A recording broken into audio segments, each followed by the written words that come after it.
What is up, Crimson Tide fans? What a win for the Alabama Crimson Tide as they knock off the Florida Gators 31-29 in Gainesville. I am Zach Ramelius here with the voice of college football, Mark Rogers TV, breaking it all down for you. So, a lot to talk about in this game. Of course, the quick start for the Florida Gators. The first quarter up 21-3. Excuse me, the Florida Gators, the Alabama Crimson Tide, up 21-3 before everyone had a chance to sit down. Bryce Young looked poised. The running game looked good, which it didn't last week. We talked about that a lot against Mercer. And here we are, week 3. The Crimson Tide are 3-0, looking poised to make another run in the SEC West. I'm here to take all your comments, questions. What did you all think about this game in Gainesville? Of course, it's easy to start talking off about the beginning. First drive, marched right down the field in 8 plays. I'm pulling up those plays right here. Jamison Williams seemed to be the favorite target of Bryce Young today. Aided by a pass interference call, of course, but marched right down the dang field. Jace McClellan with a 7-yard reception for a touchdown. He was very good today in the passing game. The Alabama run game, however, is something we're going to have to talk about. We got waxed. It's funny, Alabama fans, because a lot of programs would take a road win over a top 15 team, no matter how close it is. And Florida proved they're a top 10, 15 team. I had my doubts about them coming into the year, especially with Emory Jones. And he didn't exactly silence those doubts today, but he played pretty well. And would be like, cool, we got to win over a top 15 team, borderline top 10 team on the road. But in Alabama's case, of course, it's unless we kill them, it's a disappointing game. And there are a lot of disappointing things about this game. For instance, we'll just go right into it. The run game was bad. No one could get anything going on the run game. Brian Robinson was fine. 15 carries for 78 yards. He averaged 5 yards a carry with a long of 23. But behind him, Jace McClellan, 9 carries, 17 yards, 1.9 a carry, long of 5. Bryce Young just seems real hesitant to run at times. It felt like on the one play towards the end of the game, they were driving. I think they scored I think it was on the field goal. He tried the one where he lofted it to the tight end, and he just had a foot out of bounds. Florida defender made a great play to tip it. He probably could have just tucked that and ran it in, but didn't. He just seems real hesitant to run, and it seems like that's one of his skill sets because he's very mobile. He gets outside of the pocket, and it's smooth, and he does a great job of keeping his eyes downfield and making throws and not looking to run first like a lot of quarterbacks do. But sometimes, man, just tuck it and go get 6 or 7 yards. But Bryce was fine today. For a sophomore making his first start in a road environment, the first real road environment he's seen in college, he looked pretty good. He struggled at times, especially in the middle of the game, but the entire team struggled at times when they let Florida kind of hit back into it. Just making sure the audio is good. When they let the Gators back in the game. And you have to give credit to Dan Mullen and their staff. They found what works, and it was a lot of middle passing. There was jokes on Twitter like the weakness for Alabama, and it was the NCAA 14. It was like the screens where you have the 2 on the left side, 1 on the right side, and you just kind of spam that if you had a more talented team. But Alabama won this game. They won. Now, that crowd was awesome too. I appreciate CBS because CBS will let you hear the crowd. they unlike Fox, where Fox is like, you're going to hear Gus Johnson and screaming. I don't care how loud Wisconsin is. You're going to hear Gus Johnson. Where CBS and Brad Nessler, they do a great job kind of just letting the moments happen. That fourth down towards the end of the game, when Bama did have to kick the field goal to go up 8, they were quiet. And there was a false start. And you could really tell how the swamp was getting to this team. It was a crazy atmosphere. And the Gators came oh so close. I'm not sure what that 2-point call was, having a mesh point that long, the Wake Forest play, if anyone remembers that. But the Crimson Tide came out and won the game. Leave your comments, questions, concerns about this Alabama team. Continue to talk ourselves through this game. As we started talking about the beginning of the game, I was tweeting like, oh my goodness gracious, everyone's playing for second this year. Clemson looks terrible against Georgia Tech. Ohio State couldn't stop me right now in the run game or our pass game. Georgia, we'll see what their offense is. They have a long time before Alabama, so I did put that caveat in there. Oklahoma looks meh. Who else? Oregon, their quarterback isn't anything special. He's not a guy that's going to beat Alabama. So early on, especially when it got to like 14-3 before the Emory Jones pick, I really did think like, okay, everyone else is playing for second, because I thought this was Alabama's toughest game of the year. I didn't think it was at A&M. I don't think it's LSU. Obviously, it's not LSU. I don't think it's Arkansas, who could be pretty decent, who's looking pretty good this year. Mississippi State looks pretty decent. They're trailing right now to Memphis. I got that game on my third screen.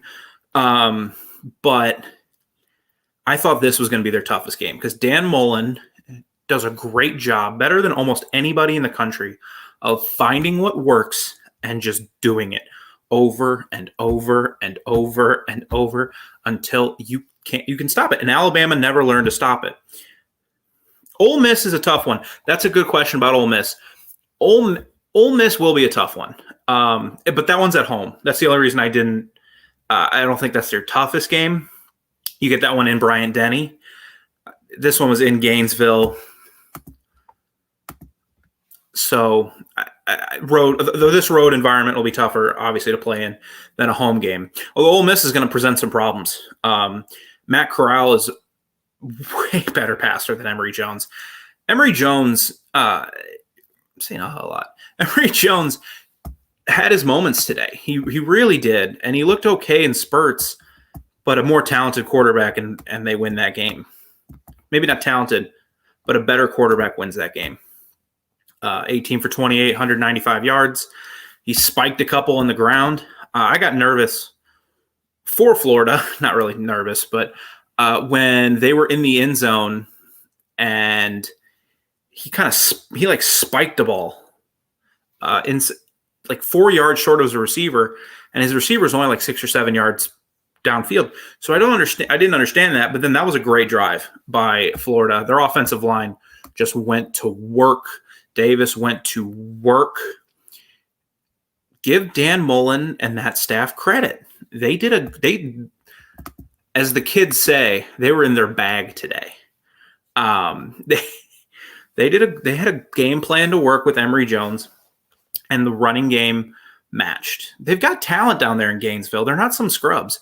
And I know they lost a lot after last year, but this game's in Gainesville. It was going to be a tough game.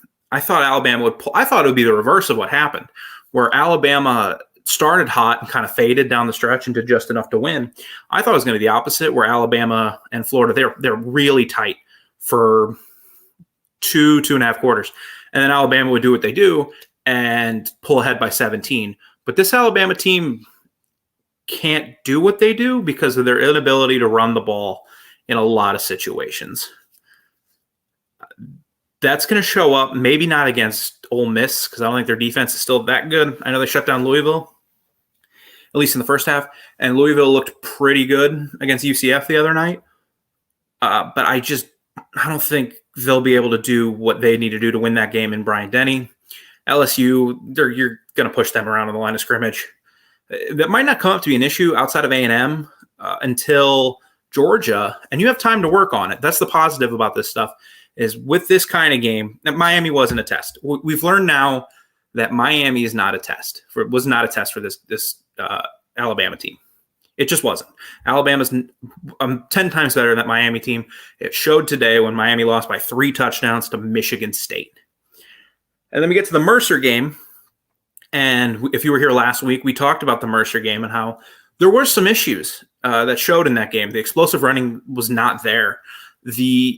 So there were some issues in the secondary that made its way in the second half of that game. But Nick Saban in those games tends to mess with his players, and sometimes those games don't look quite as big of a blowout as he should. He doesn't ever want his team to look better than they are against those weaker teams. He doesn't want to get in their head like we're just going to crush everybody because we're Alabama and you're not. But this week's those issues showed that maybe it wasn't just that. It was things they need to work on before they get to Georgia or your tough stretch of like A&M. Arkansas could be tough. I don't think they'll be that tough, but they could be tough. Georgia, like in the SEC title game. Seeing more Alabama fans are rolling in. Maybe you're a Florida fan. Leave a comment below what you thought of this game. It was a fun one, especially early when it didn't look like it was going to be a fun one. Turned out to be pretty gosh dang fun for all of us watching and for those in the stands, I'm sure. I know a couple people at the game today, and they were just like, this atmosphere is incredible. And for a sophomore quarterback who's never made a road start, he went in there and won it, man. Made the plays when he needed to. It would have been nice for them to cash in that touchdown there at the end, but they didn't, and they kicked a field goal. They have a good kicker, which is weird because for so long it was Alabama's incredible at every position except kicker and quarterback, and now they're incredible at kicker and quarterback. So good for Will Reichard. And Bryce Young, things he needs to work on. I talked about a couple minutes ago. There's sometimes, man, he just needs to tuck it and take 7 yards, or tuck it and take what the defense is giving him. He's always going for the home run play, and that's just a sign of inexperience. It'll come with time. It will. He's at least one more year to start at Alabama, so that's not going to be fun if you're on the 2022 Alabama schedule. The wide receivers are still talented. It's not as talented as last year, though. And that's coming into play. Sometimes there's no Devontae Smith where, like Mac Jones, either his first read was Devonta and he's open because he's Devontae Smith. Or he could go through his reads and then he had a bailout receiver. A lot of great teams. Yes, Thomas, it was a good win against a good Florida team. A lot of great teams have those bailout wide receivers. They don't right now. Jamison Williams looks like and Mechie appear to be the 1A, 1B targets for Bryce Young, but they aren't top-of-the-line first-round draft picks coming soon. Yeah, there's a lot of work to do, but here's the good news if you're an Alabama fan. It's week 3, and the schedule coming up, not exactly murderer's row. Next week, it's Southern Miss. After that, why did it pull out a football schedule? That's annoying. Thanks, Google. After Southern Miss, you have Ole Miss at home and at A&M. You don't have a ton of time to work on things for that A&M game, which I think will be a little more difficult than Ole Miss at home. But once you get past that A&M game at Mississippi State looks like a Mike Leach team. I'm sure they'll present some problems in the passing game, but they're losing to Memphis right now towards the end of the game. Then you got Tennessee, who lost to Pitt last week, and Pitt lost today to Western Michigan, a Western Michigan team that Michigan just beat by like 50 points. So I wouldn't be too concerned about Tennessee. LSU at home, I mean, LSU is just not it this year. There's some issues there. New Mexico State, cakewalk. Arkansas could be a tough one. I don't know what Arkansas is. We're going to learn a lot about the Razorbacks next week when they play Texas A&M. And then it's Auburn, and we'll know a lot about Auburn tonight. They played Alabama State and Akron, like two teams that you can't get a read off of. It's like if Alabama played Mercer twice. You can't get a read off those teams. And apparently you couldn't get a read off Miami either, because I don't know what they were doing today, but that was miserable. Small around. Manny Diaz needs to go if you're a Miami fan.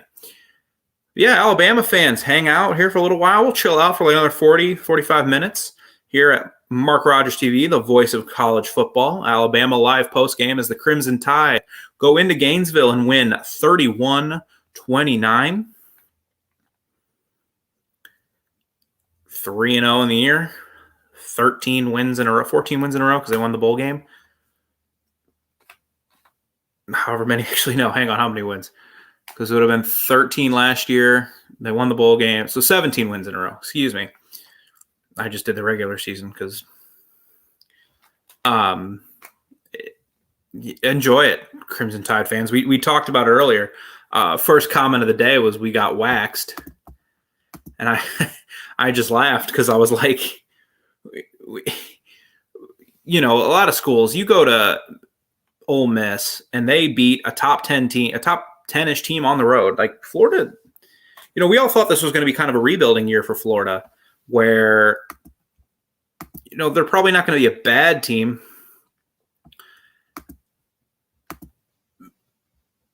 But they certainly didn't look like last year's team. But even though they went 8-4, they lost a bowl game into LSU, Bama, and who else did they lose? Texas A&M. No, they lost to LSU. What if we play Florida again in the SEC championship game? Yeah, after today, that looks like it could be a possibility. Florida's got, all the room in front of them. I would worry about Florida's schedule. They got to, of course, play Georgia on a neutral site. They can't lose that game. That's a must-win if that's going to happen. You can't fall. If you lose that game now, Georgia would have to lose 3 SEC games, and that's not happening. So that's a must-win. Yeah, I'm not saying they are, but Florida will have to win that game against Georgia. If Florida does win that game, yeah, but they've got some other tests at Kentucky. I know Kentucky didn't look that great against Chattanooga today, but they're not a bad team, and it's on the road. Those two teams play weird games in Lexington. They got at Mizzou, which they could run the ball for 700 yards against Mizzou, but Mizzou in November is kind of a weird place to play. And then they've, of course, got LSU. No, and I saw you redacted your message, so I wanted to pull it back, see if you want to say something else. No, they're not. But when they head to Jacksonville, they have to win that game. They have to. You can't fall 3 games behind, 2.5 games basically behind Georgia. And that'll be a good one. That should be a very fun game because before today, I think most people kind of just assumed Florida would have a good season, 9-3, 8-4, depending on how they did against Kentucky, Mizzou, Georgia, or LSU. Now today, they look like it could be a 10-2 team. 11-1 if they make it back to Atlanta. And if they do make it back to Atlanta, I suspect that Alabama won't let Florida do what they did all day, which is just the middle of the field was wide open for Emory Jones. And the running game was pretty dang good for the Gators today.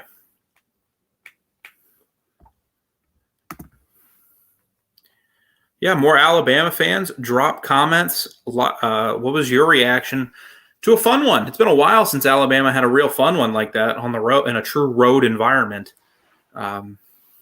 because of last year and COVID and the lack of fans in the stadiums. Thanks for coming. Vibes Live Chicago. If you're looking at the Crimson Tide, their upcoming schedule, like we just talked about, it's not the most brutal thing in the world after you get past A&M. That's going to be the difficult part. But getting back to this game alone, what impressed you? What impressed you at this game? We're talking a lot about the negatives. The running game still lacks explosiveness. The defense gave up its fair share of yards. I wanted to make note of it below because I watched the whole game on the on my little ticker thing here that Florida outgained the Crimson Tide by quite a bit, by 100 yards in this afternoon. And on the ground, it was just a slaughter. We're used to an Alabama run game with Derrick Henry, TJ Yeldon, Kenyon Drake. Those 3 were on the same team. This is ridiculous.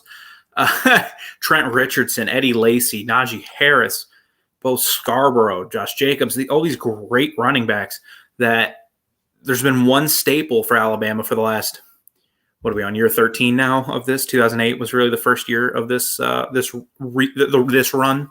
I won't count 2007. And Mark Ingram before that, and of course 2008 was Glenn Coffey. I was 13. I remember Glenn Coffey. I was 12, and I remember Glenn Coffey.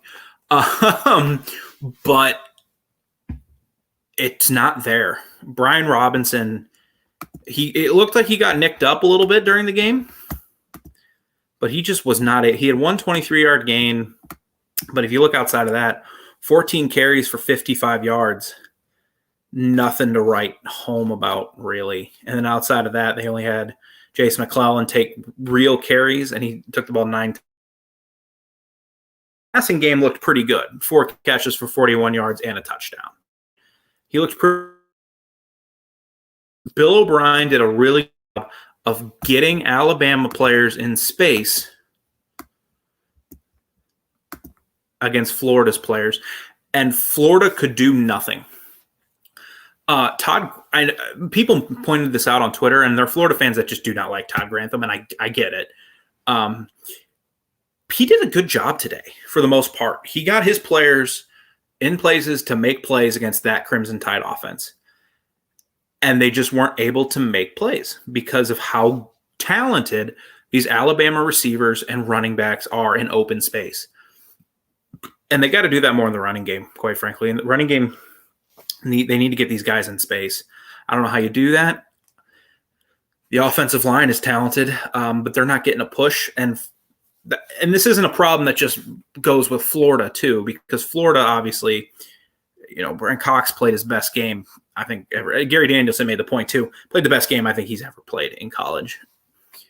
And they have a very talented front, but there's going to be other talented fronts, and you can't rely on Bryce Young and a couple turnovers and the other team having bad quarterback play.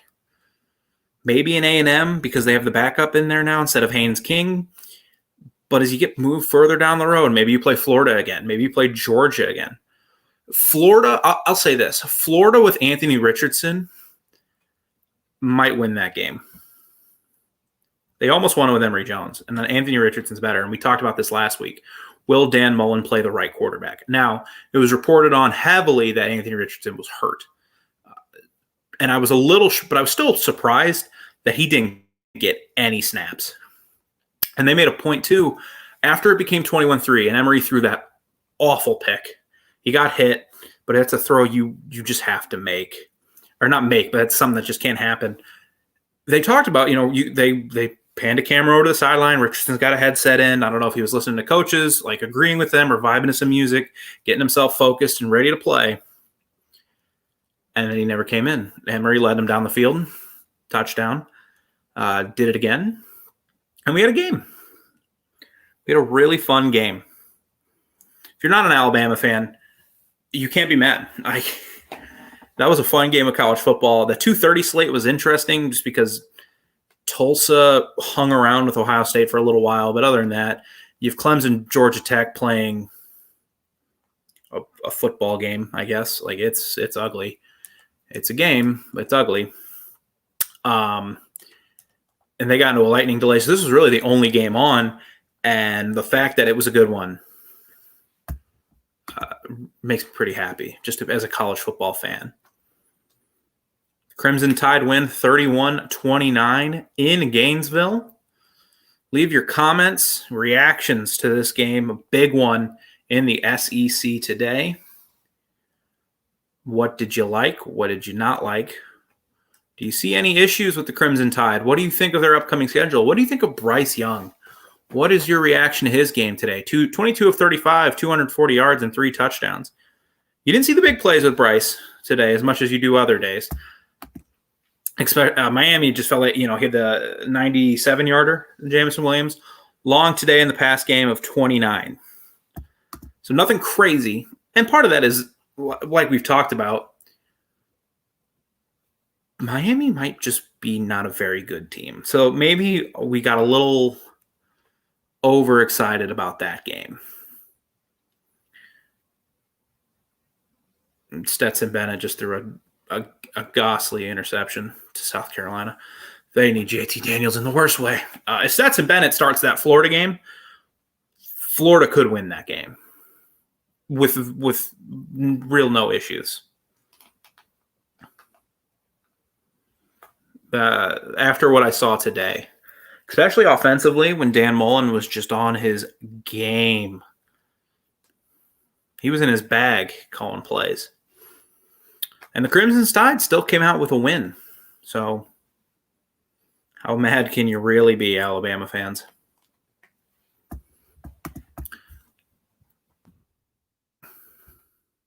College football fans, I think, were getting mad when it was 21-3 early in that game. First drive, marching around the field. And credit to Florida, they bounced right back. And Mullen kicked the field goal on 4th and 6 after a loss of 4 on 2nd and 2. Early on, when he kicked that field goal, I was a little nervous just about, how much can we gauge from another blowout for Alabama? Because, and it might end up costing him. Against this team, you're not going to be able to kick field goals. You gotta score touchdowns. And then Alabama, again, 7 plays, 75 yards, touchdown. We just talked about it through the pick, and then another touchdown. And then they got a turnover on downs, and it's 21-3. Alabama gets the ball at the 37-yard line, 63 yards to go, and if it's 28-3, that game's over. No problems. Bryce Young takes a sack. He got destroyed on that sack. That was ugly. Yeah, we talked about that. We talked about that too. Bryce does need to run more. He's a super athletic quarterback. He seems very hesitant, and part of me wants to give him credit for, and they talked about this on the broadcast, for always having his eyes downfield. For such a young quarterback making his first real road start. I do it in NCAA too. My first read isn't there. I'm taking off running. For his first real road game, he's keeping his eyes downfield. But sometimes it feels like he just needs to take the 6-7 yards, if not more, and get out of bounds and avoid the hit. Obviously, you don't want him getting crushed, but get the firsts, get yards, put yourselves in more manageable situations, and that might even help the run game a little bit more, because the run game for the Crimson Tide just does not look very good at all. He's a dynamic athlete. There's one of the reasons he's one of the highest rated recruits ever. It's why people were upset when Alabama got him, because it's come on, they haven't had a quarterback in forever. They found Tua. They got Tua, who was awesome, and then he left, and Mac Jones came in and was, arguably better for one season, and now they've got a quarterback that could be even better in both of them, and it drives me nuts because it's just hilarious. I find the reactions funny, and that drives me nuts sometimes because of what I find funny in college football. I don't know you. I find UConn Army, where Army's winning by 6 touchdowns, funny. It's just, I love this freaking sport.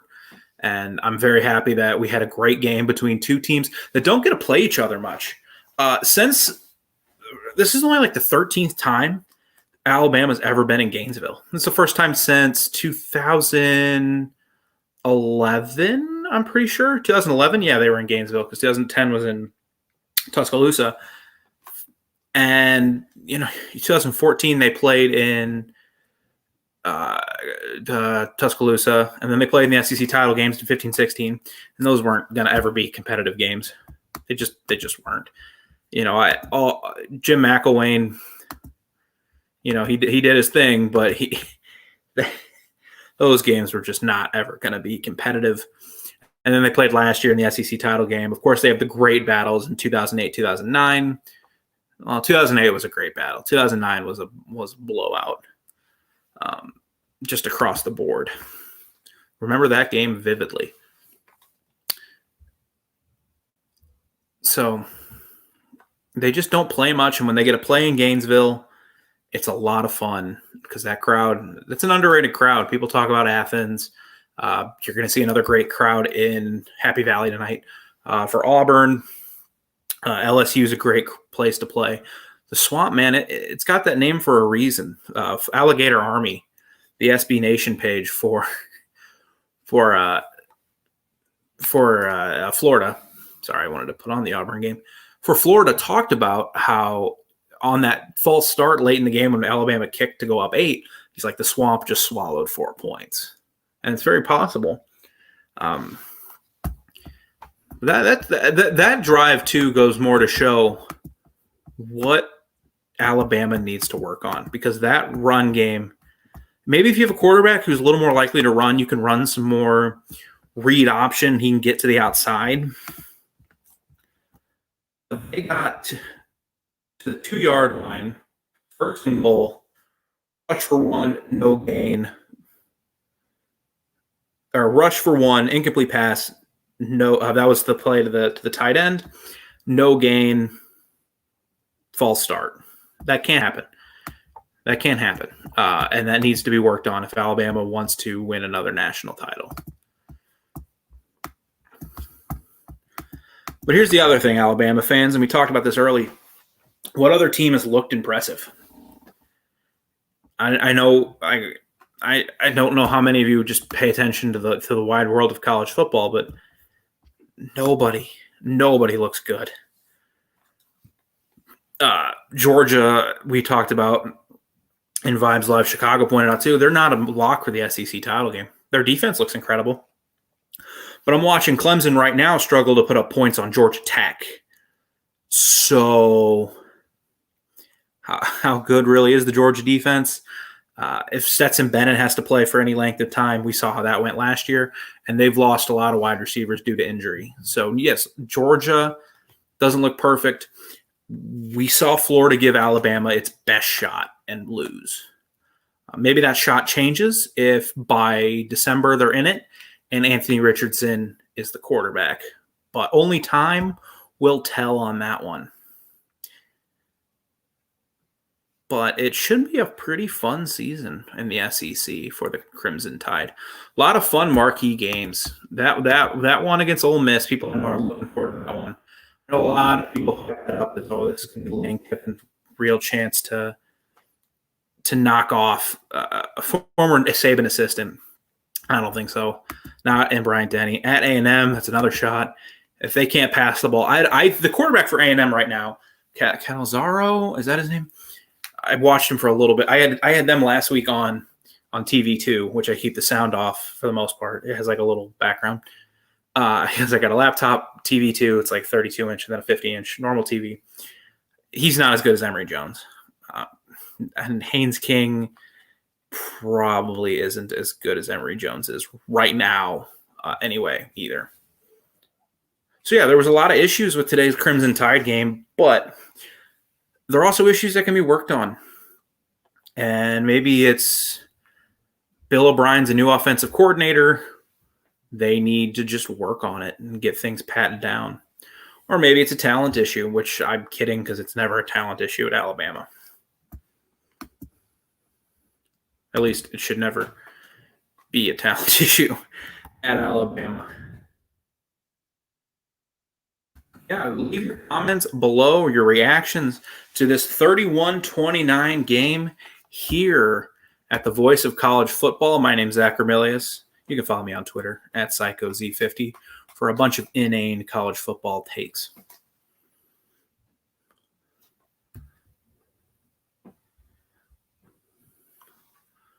Just a bunch of nonsense on my Twitter account, but it's a lot of fun. If you want to follow me. I got to reply to this. Cool. But Alabama fans, you guys are so spoiled, and I'm so jealous. But also, I'm sure it's a lot of fun. It's more fun to be an Ohio State fan right now, where you just watch your team not really outplay Tulsa all that much. And you lost to Oregon with a quarterback who completed under 50% of his passes. You had a close game in Gainesville.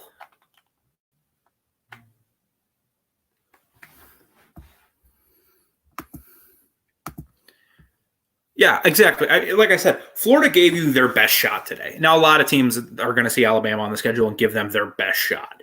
But Florida is talented enough that their best shot is going to be better than Arkansas's best shot at this point in time. And yeah, they played well at home. It was a good crowd. That was an awesome crowd. It's so fun to have these crowds back, guys. It just is. I can't wait to, we'll be here as long as you want. Turn on the Auburn game. Listen to that crowd. The play calling I agree. It did become a little interesting for Bryce, especially because he seemed to be working well in the intermediate range. Like we talked about this earlier. We did talk about that earlier too, and we'll touch on that. They found their receivers in space. Bill O'Brien did a great job of getting Alabama wide receivers in space against Florida corners, Florida safeties, and linebackers. And Florida players just weren't able to make tackles. Todd Grantham, I think, called an okay game. Like, I know Florida fans are going to be on his butt because they just are, because no one likes Todd Grantham. But I think he called an okay game. Just sometimes Florida players didn't make plays and Alabama players did. And, the Alabama Crimson Tide, they're going to make plays. They just are. Yeah, give a ton of credit to Florida. Dan Mullen called a heck of a game. He knows what his quarterback's limitations are. We saw those limitations in a lot of cases. I mean, how many passes did he bounce? He bounced, 2, 3, 4 passes? That weren't even deep shots where you just miss. I mean, 6-yard hitch routes, he was underthrowing by 4 yards, which I didn't think was possible. Yeah, Alabama did what they needed to do. They stopped him on that 2-point play, that mesh play, the Wake Forest play, if people remember that play call. I think it was 2019 with kid that was supposed to be the Georgia quarterback last year. Oh, goodness gracious, what was his name? He transferred from Wake Forest, and then he opted out. Whatever. That was that play, and it just didn't work. It was an interesting play call. I didn't understand it, especially how well they had been running the ball with Davis, but got the win. You got the couple first downs. You sealed it. You didn't let up some goofy punt or some goofy play at the end to let things happen. You just quietly finished things out, and you executed, and you won a game on the road in Gainesville against a top 15, maybe a top 10 Florida team. There's not a lot to be mad at there. You got the win. There's stuff to be concerned about. We talked about that. But you got the win. Just win, baby, as Mark Davis used to say. And, who knows? Maybe you get Florida again in a couple months in Atlanta. I'd be down. But Florida will have to beat Georgia in Jacksonville. And again, we've talked about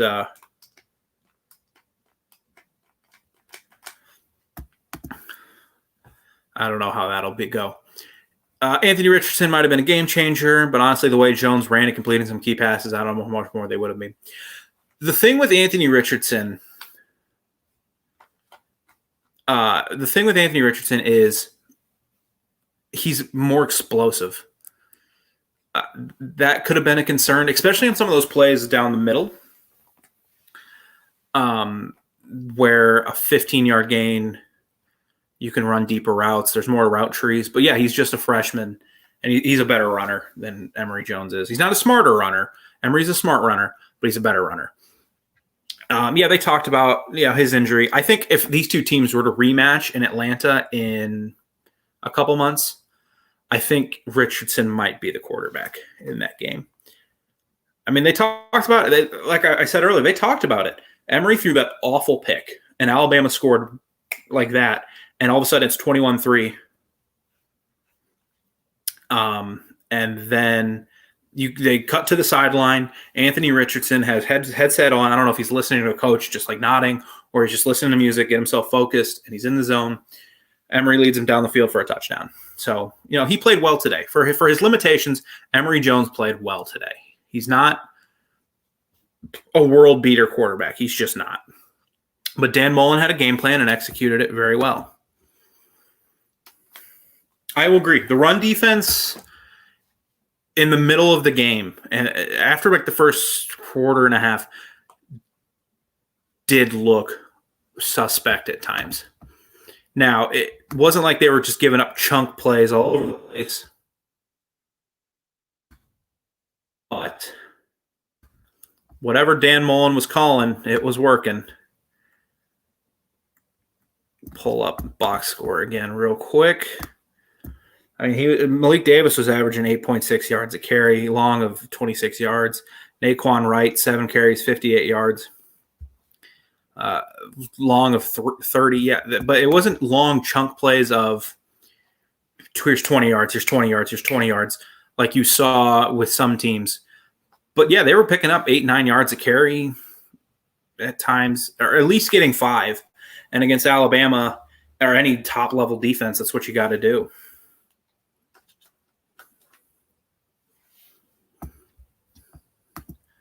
I agree. Will Anderson did look a little hesitant. He had a couple of really nice plays in the middle of the game, but he did look hesitant, and that's something to keep an eye on moving forward. It's probably why Saban's probably really excited they're playing Southern Miss next week and not jumping right back into SEC play.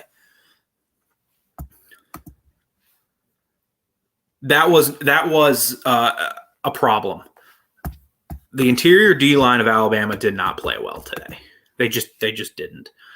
The Alabama starters were getting pushed around at points by Florida second stringers because a couple guys got hurt on the right side of that offensive line.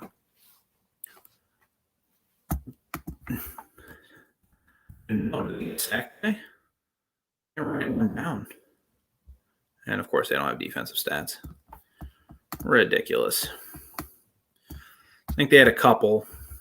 But, yeah, not a lot of tackles. Tackles were lost, what you come to see from Alabama. But I as much as we want to harp on Bama for this, we got to give credit to Dan Mullen and that staff. They put together a game plan, and they have athletes. Yeah, we'll be here every week for the most part. I think I am going to a game in November. I think I'm going to Tennessee, Georgia, just because why wouldn't? It's homecoming in Knoxville, and I got it. Someone said they'd give me a ticket, so I'm going to go. But, yeah, we'll be here every week here at the Voice of College Football with Mark Rogers. And we have channels here for every team under the sun, and Mark does a great job on the main channel. Mark does an incredible job on the main channel covering every team he can. He's a Buckeye, but Matt, he worked at ESPN for a long time, so he just knows what he's talking about. The Voice of College Football isn't just a fun title. The man knows what he's doing. Yeah, the play clock thing was a little weird. I worked for at my university. I worked in the athletic department, so I know how all that's set up, and it was just. I know it's a pain. It's one of those things that it's nobody's fault, really. Things just go wrong. But man, tough break to have that happen at the end of a close game, of a national game this close. Everybody's eyes are on it, and all you can see on the CBS is clock. Tough break for the Gators and for that stadium. Tough look, but it's one of those things that just happens, and I'm sure Saban or whoever was screaming from the sideline about time, and they did a good job closing the game out. And they didn't get a delay of game, which is the nervous part of you that makes you nervous. And they were able to close that son of a gun out in Gainesville.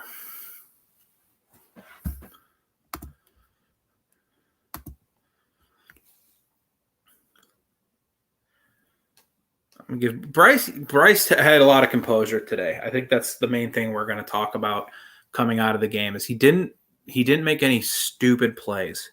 He didn't have a turnover. He didn't fumble it. He took the sack when he needed to. The one he got rocked on, and that was bad because he should have turned it upfield and just took off for 5 yards, and he got rocked. But for the most part, if he needed to take a sack, he just took it. He didn't risk injury. He didn't risk turning the ball over. He didn't fumble it.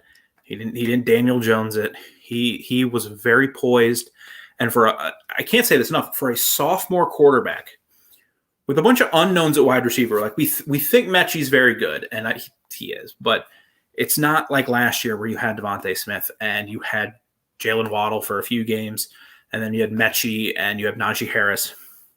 A lot of these guys are unproven, at Alabama. And for him to come in with that level of experience to an incredible atmosphere in Gainesville and be able to just play through it, keep everything in check, it was really impressive. It was very, very, very, very impressive for the young man. He is a bright future.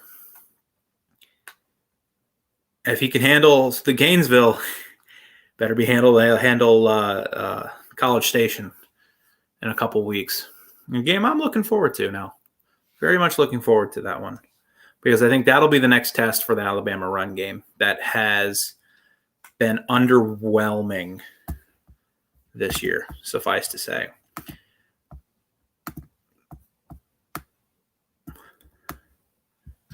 As you even look at Miami, I'm pulling up the Miami stats. And how much can we gauge from Miami now that we know they're not very good? And yeah, under 4 yards a carry in that game. Robinson, 12 carries, 60 yards. Trey Sanders, 8 carries, 41 yards. Jason McClellan, 9 carries, 36 yards. Again, the explosiveness just has not been there like you're used to.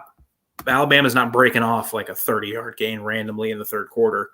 Or if their quarterback's having a bad day, then go, all right, we'll hand it to our running back 4 or 5 times in a row. He's going to pick up 2 first downs, and then we can kind of get the things rolling again.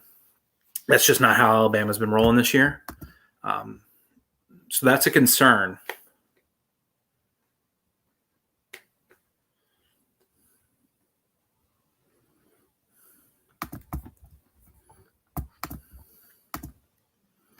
Devontae could bail you out on any play. Yeah, he could. And not even just him. Najee could bail you out.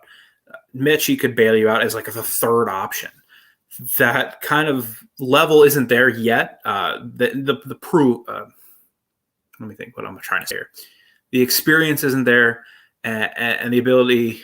The have shown it at that level. They could get there. Jamison Williams shows flashes, but he's the transfer from Ohio State, of course. Like our DBs to step up a bit. Last year, Moore and Branch played lights out. This year, not so much. Well, same thing as last year. I think a lot of it here. Let me pull up this comment because backing up. Thank you for being here. I think a lot of it you just have to talk to Dan Mullen's play calling. Now we could talk about how they didn't adjust all that much to what Dan Mullen was trying to do, but I think you just got to give a lot of it up to Dan Mullen and the game he called and the skill talent at Florida. Like last year, I mean, after the Ole Miss game last year, Alabama, we were all freaking out about Alabama's defense, and then they turned it on. So I think they're going to be fine. I think, the defensive backs, Nick Saban's not going to let the defensive backs be bad. And for all we're talking about, they did only give up like 188 yards passing. Wasn't like they got 195 yards. Wasn't like they got lit up through the air.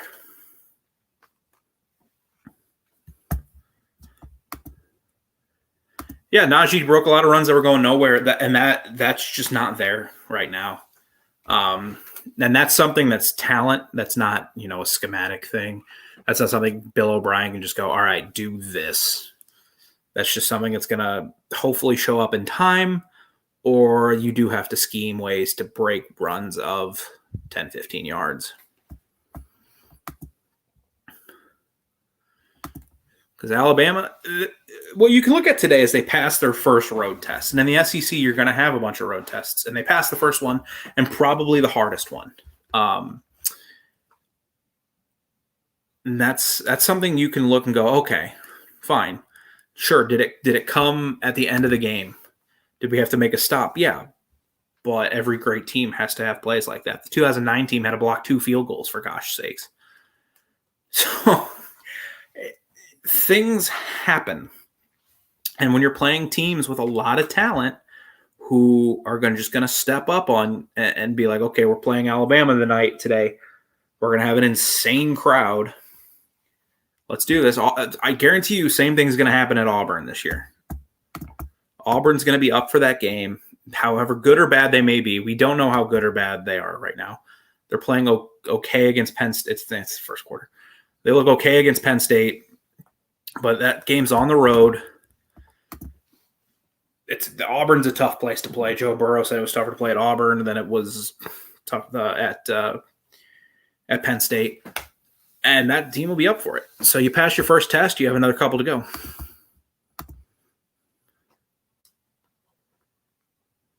Yeah, I'll agree with that. It never did really feel like Alabama was going to lose that game. Even if Florida got the 2 point, it kind of just felt like, all right, Alabama will just be able to kind of go back down the field and kick a field goal or score a touchdown, whatever they need to do, and they'll win this game. Yeah, a road test is never a bad thing, especially when you win it. You could be Mississippi State, who lost their road test today. I'm pretty sure. I actually haven't looked.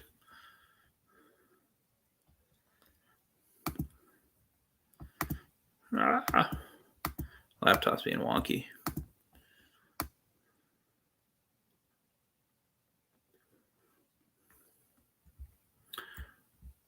Did Mississippi State win or Memphis won? Memphis won. Okay. Well, Brian Golden will continue not to make adjustments in the game. Yeah, we talked about that when he pointed out about the defensive backs. Dan Mullen kind of found what worked and just kept doing it over and over and over and over and over again until this game was over. But yeah, you would think an adjustment would make, like, hey, the middle is wide open right now. Maybe we should not, especially on that 99-yard touchdown drive.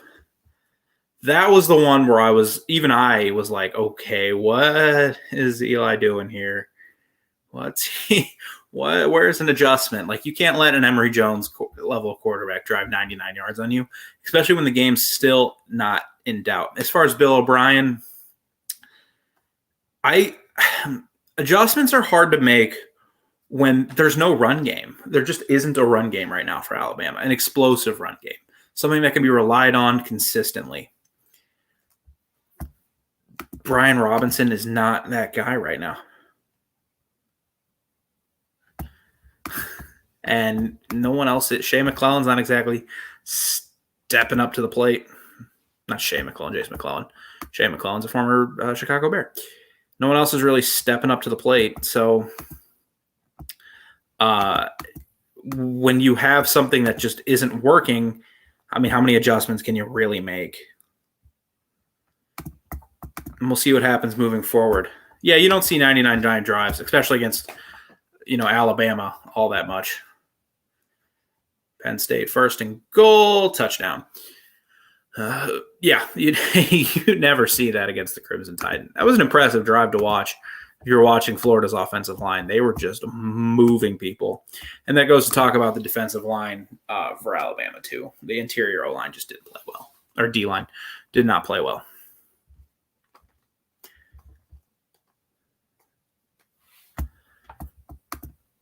Well, he's not with the Texans anymore because no one liked him with the Texans. Or he was a horrible GM. He was a good fine coach. I mean, they won like 12 games a year or 10 games, 11 games a year. Won a bunch of division titles and, should have probably knocked off the Chiefs that one time if they just played football for a half. He was just a horrible GM, trading Hopkins and doing a bunch of other things. But yeah, no, he I think he'll be fine. I mean, especially in that first quarter, the Alabama offense looked the same as it did last year, which is concerning if you're a Texas fan. Well, it was concerning if you were a Texas fan because you're like, I thought we got Sarkisian because of his play calling. I think Bill will be fine. Nick Saban has a habit of taking coaches that are a little under it, a lot of the pressure and a lot of heat, and going, come here, we'll rehabilitate you. And he does. He did it to Sark, who, awesome that he was able to overcome some demons. Awesome for him. He did it for Lane Kiffin. Butch Jones was there for a little bit. If you're having issues, go to Alabama. They'll rehabilitate you, and you'll go back out on your way. But it was a fun one. Alabama fans enjoy games like that sometimes because next week against Southern Miss probably be not as open of a game. Probably be over in the first half. And what would you like to see next week against Southern Miss? I know what I would like to see. I would like to see it more. I would like to see a 50-yard touchdown run from somebody because that's not happened. And I don't know if it will. Those are the kinds of things Alabama's missing.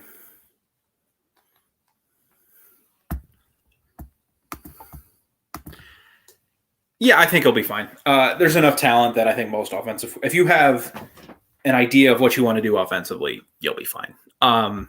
There's enough talent to do some things to let me rephrase. I got cut off track. I saw your next comment. There's enough talent where you can work out some kinks, but you can't overcome offensive line not doing what it needs to do, and might be an issue. Shutout and some dominant running, that'd be nice. Like Saban has a habit of not, just absolutely destroying teams. But it would be nice to see like a 41-0 game with some nice runs, or a 48-0 game. I'm sure that would solve a lot of fears before they play the Rebels. Just not a lot you can do if the run game isn't there, because then your play action doesn't work, your RPO stuff doesn't work as well. Then you have to basically just sit back and drop back and pass, and that eventually will stop working too.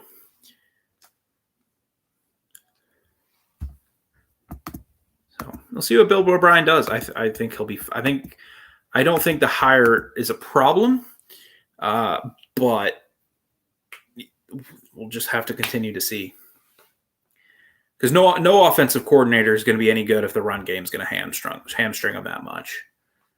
It's just not. It's just going to be an issue. All right, guys, we've been going for, holy cow, this is a fun one to talk about because we've been going for about an hour. I'm going to start wrapping things up. Any final comments? Anybody in the chat? And we can react to a couple of those, and then I'm going to take off. You can catch me later at the Voice of College Football of the SEC. I think we're starting that show 9 o'clock. I'll have to organize that one. I'll have to make sure I'm organized on that one. I got to eat something. Maybe change out of my Blues jersey. But any final comments about this game as the Florida Gators lose to the Alabama Crimson Tide 31-29 in Gainesville? The Crimson Tide moved to 3-0 on the season. Last chance for any comments or thoughts. Because, of course, you can find me here every week at the Voice of College Football, Mark Rogers TV, post-game every week. I'll try to go live within 20 minutes after the game. Just time for me to set up all this stuff. Just set up some graphics and kind of get an idea of what I want to talk about. Yeah, he looked good today. He's one of the few Alabama players that I think looked pretty good defensively. There's a reason why he was so highly coveted out of Tennessee. So, and of course, the Crimson Tide got him. It's just how the world works. All righty. Leave your last comments in at the 1 hour mark. You got 1 minute. Any comment, just you can spam the chat and I will cover those comments. But once that hour hits, I'm not taking any more comments, and we're going to wrap things up because I need to eat something and want to watch some games for a little bit. Been going for an hour. Last week I went for 45 minutes or 35 minutes because it was Mercer and there was nothing to talk about. But 45 seconds to get in your last ideas. I am Zach Ermilius here with the Voice of College Football.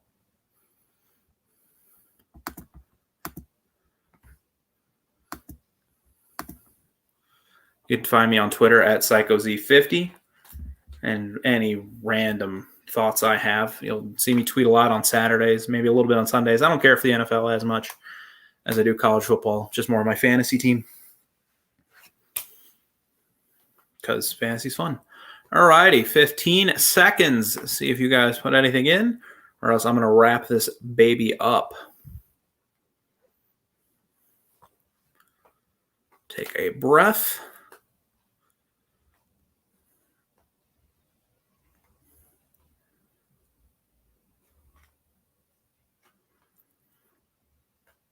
Thanks for coming out, guys.